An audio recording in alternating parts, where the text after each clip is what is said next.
Assalamualaikum warahmatullahi wabarakatuh. Hai teman-teman.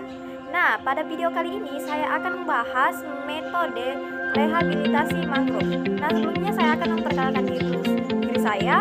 Jadi, nama saya itu Irawati dengan NIM L0211813111. Nah, metode yang saya ambil di sini dari jurnal yang berjudul Rehabilitasi Mangrove di Pantai Alo, Pulau Karakelang, Talaut menggunakan Propagule Rhizopora mucronata.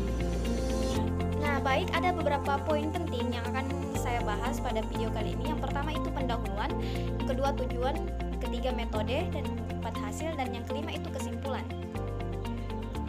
Nah, kita lanjut ke poin pertama itu. Nah, untuk yang pertama itu kita bahas mengenai pendahuluan.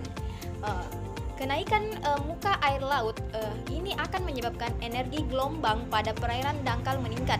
Nah, penyebabnya laju erosi atau abrasi pantai, dan pada waktu tertentu hutang mangrove akan menghilang akibat kegagalan regenerasi dan adaptasi akibat adanya tadi seperti erosi dan abrasi pantai. Nah, berdasarkan kondisi ini, rehabilitasi mangrove perlu dilakukan. Mengapa? Karena untuk meningkatkan fungsi ekologi dan fungsi fisik sebagai pelindung daerah pesisir. Perakaran mangrove juga mampu meredam energi gelombang dan arus laut, terbukti mengurangi dampak kerusakan akibat tsunami.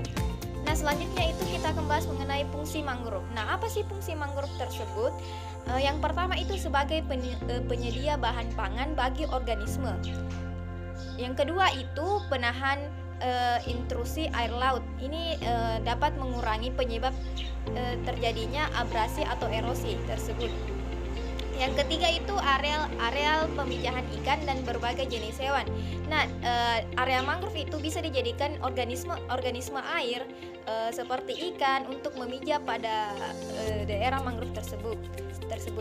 Yang selanjutnya itu pemasok sumber energi bagi organisme lain. Nah, ini mangrove serasanya atau daun-daun yang jatuh bisa menjadi energi bagi organisme laut, bisa menjadi sumber makanan. Yang kelima itu sebagai daya serap karbon yang tinggi. Nah, selanjutnya itu tujuan dari melakukan penelitian ini yang itu untuk mengetahui dinamika kelangsungan hidup dan pertumbuhan Rhizopora mucronata yang ditanam dari Propagule di Pantai Alo, Pulau Karakelang, Kabupaten Kepulauan Talaut. Nah, selanjutnya itu waktu dan tempat penelitian. Nah, coba kita lihat pada peta. Ini adalah tempat penelitian yang diadakan, yaitu di Pulau Alo, yaitu di Pantai Alo, Pulau Karakelang, Kabupaten Kepulauan Talaut. Ini dilaksanakan pada tanggal 5 sampai 10 Juli. Selanjutnya itu bahan dan alat yang digunakan. Yang pertama itu bahan. Ini ada Propagule Rhizopora mucronata. Nah, Propagule ini jadi ini Propagule adalah buah mangrove yang telah mengalami perkecambahan yang siap untuk ditanam. Selanjutnya itu bambu. Ketiga itu pita penanda. Yang keempat itu tali tambang. Adapun alat yang dipakai di sini yaitu gergaji, parang, meteran, dan palu. Selanjutnya itu metode yang digunakan pada penelitian ini. Nah, uji coba di sini menggunakan rancangan acak lengkap dengan perlakuan 6 bentuk penahan Propagule. Setiap perlakuannya diulangi sebanyak 3 kali. Nah, adapun yang dilihat dari parameter dari metode ini, yang pertama itu faktor kesesuaian habitat. Apakah Propagule ini sesuai dengan habitatnya? Yang kedua itu persen hidup tanaman. Bagaimana persentase hidup? Apakah bisa hidup di persentase habitatnya atau tidak? Nah, yang ketiga itu pertumbuhan tanaman. Nah, adapun prosedur dari penelitian ini yang harus kita lakukan itu pertama, pengumpulan Propagule dilakukan seminggu sebelum penanaman dengan maksud mengurangi daya tarik hama. Propagule yang siap untuk ditanam itu yang telah berkecambah atau memiliki ciri-ciri cincin kotiledon, sudah berwarna kuning dan terkadang terlepas sendiri. Nah, lokasi penanaman yang dipilih adalah areal yang berlumpur, memiliki tegakan mangrove dan mendapat pengaruh pasang surut Perlakuan yang diberikan menggunakan pelindung dari bahan bambu dibelah. Uji coba ini menggunakan 6 perlakuan. Yang pertama itu ditanam dengan formasi 1 sampai 4 atau ditandai dengan K1. Nah, propagul ditanam berdekatan, yaitu 1 propagul ditanam di tengah dan 4 propagul ditanam berjarak 10 cm membentuk segi 4 dengan lebar 10 cm. Kemudian kelima propagul diikat bersama membentuk 1 titik tanam. Nah, penanaman menggunakan 20 titik tanam sehingga total propagul yaitu 20 kali 5 sama dengan 100 propagul. Jarak antara titik tanaman 30 cm kali 30 cm. Nah, yang kedua itu dengan cara bambu kerucut atau ditandai dengan K2. Nah, bambu ini dipotong sepanjang 80 cm, kemudian dibelah selebar kurang lebih itu 5 cm.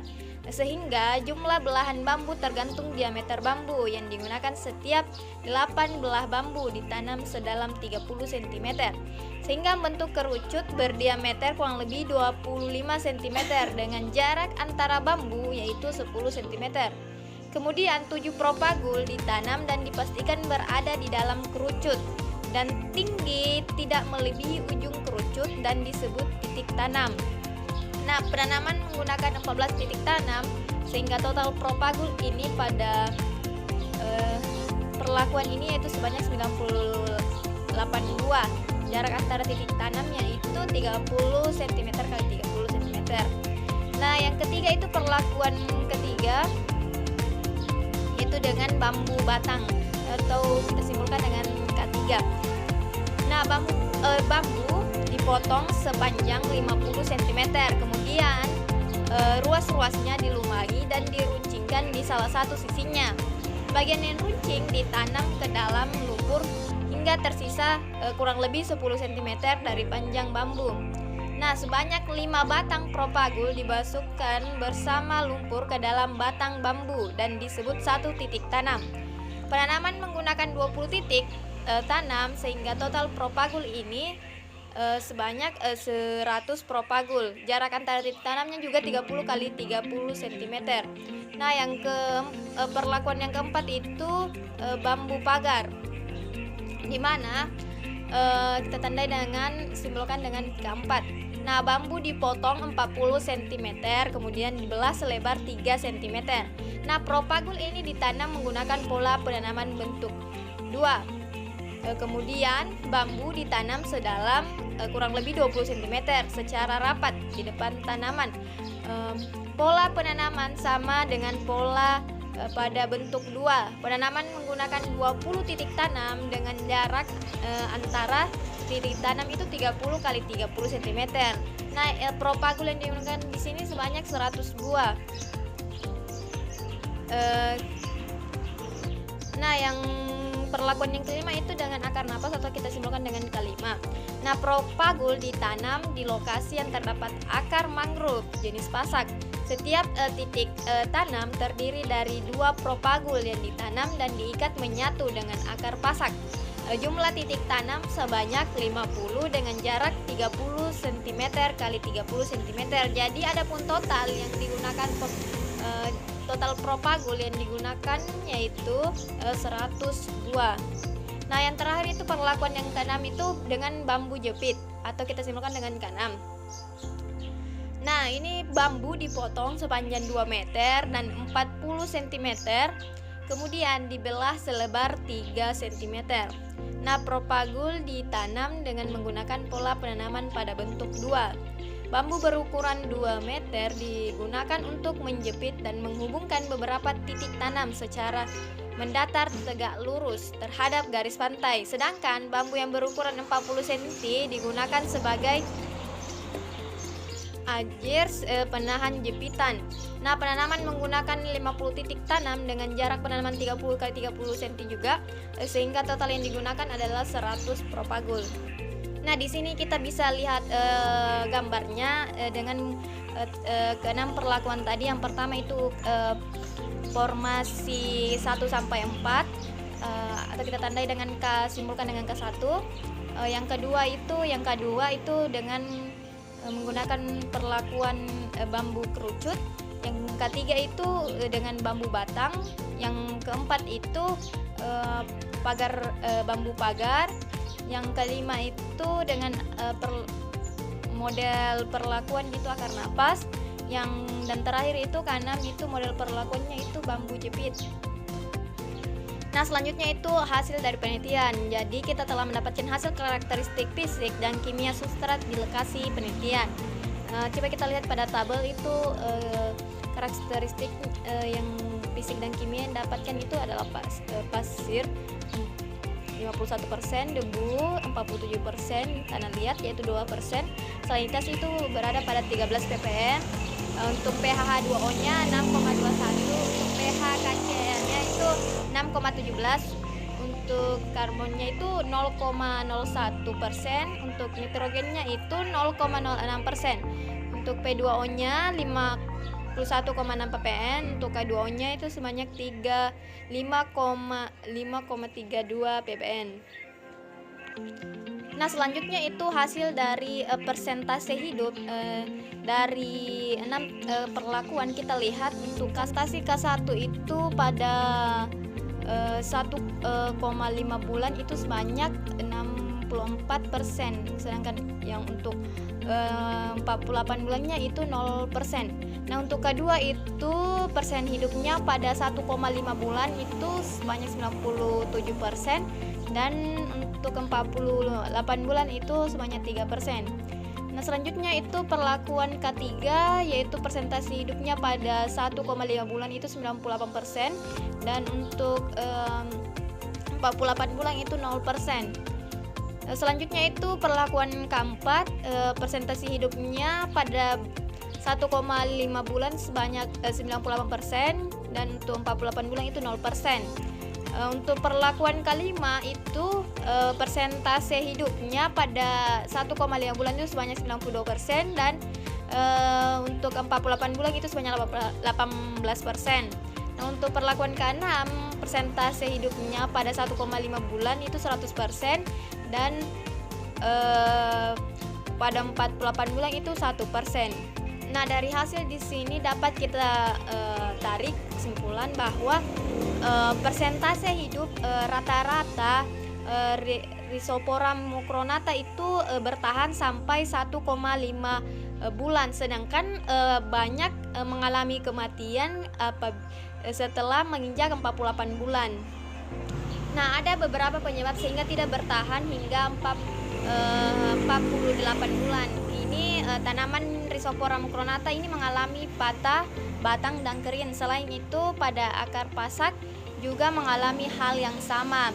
Kondisi pada akar pasak hanya terjadi di sekitar plot uji coba. Hal ini mengindikasikan adanya benda yang jatuh di sekitar lokasi. Selain juga itu, penyebabnya yang lainnya itu kekuatan ombak dan tinggi muka air merupakan tantangan terberat dalam rehabilitasi karena merusak tanaman muda. Selain itu, materi yang terbawa oleh gelombang dapat menyebabkan tanaman mangrove ini tertutup lumpur serta patah. Jadi adapun kesimpulan yang dapat ditarik dari penelitian ini adalah bahwa persentase hidup untuk jenis Rhizophora mucronata di pantai Alo tergolong berhasil pada umur 1,5 bulan, sedangkan itu pada umur 48 bulan tergolong gagal. Nah, perlakuan yang diterapkan berpengaruh nyata terhadap tingkat keberhasilan tanaman dan pertumbuhan. Selain itu juga nutrisi substrat yang rendah menyebabkan pertumbuhan Rhizophora mucronata ini lebih rendah dibandingkan beberapa referensi lainnya. Nah, sebagian bentuk penguat tanaman mampu mempertahankan tanaman muda dan mengurangi stres pada pertumbuhan akar dan batang. Untuk perlakuan kelima memiliki persentase hidup dan pertumbuhan tertinggi pada akhir pengamatan umur 48 bulan, sedangkan persentase terendah itu pada perlakuan K1. Nah, teman-teman, itulah tadi isi dari presentasi saya. Apabila ada salah-salah kata mohon dimaafkan. Sebelumnya saya mengucapkan terima kasih karena telah menonton video ini. Akhir kata saya ucapkan wassalamualaikum warahmatullahi wabarakatuh.